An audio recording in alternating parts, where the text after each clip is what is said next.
Hey Henry, hope you're doing great. It is really neat to get to see you outside with the coaches.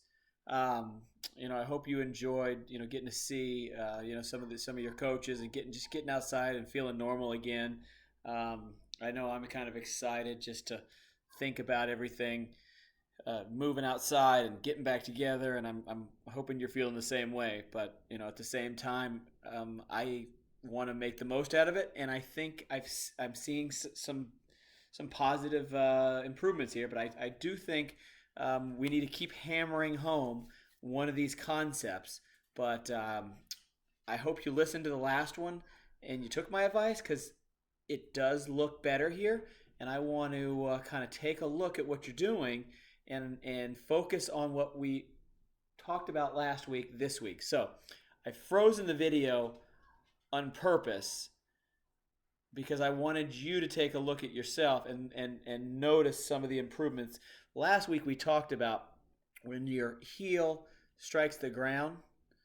So when I say the heel, I mean the front heel. So this is where I'm trying to freeze the video. It's right in that front heel.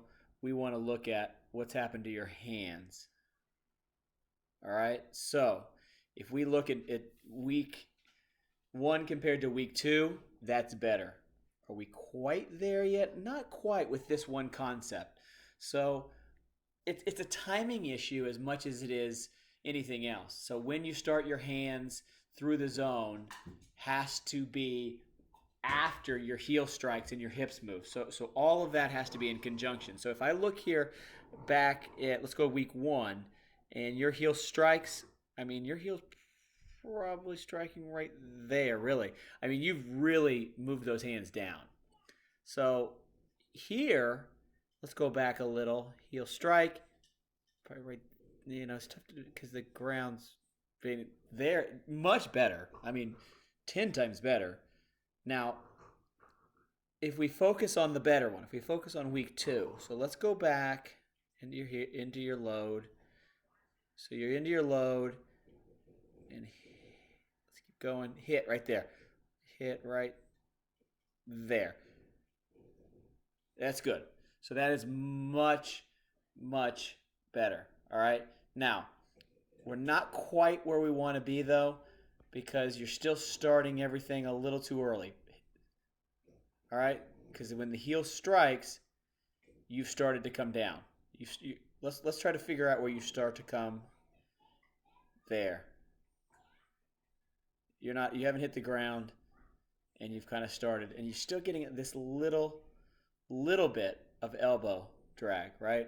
Where here it's much more noticeable, and the bat is much flatter.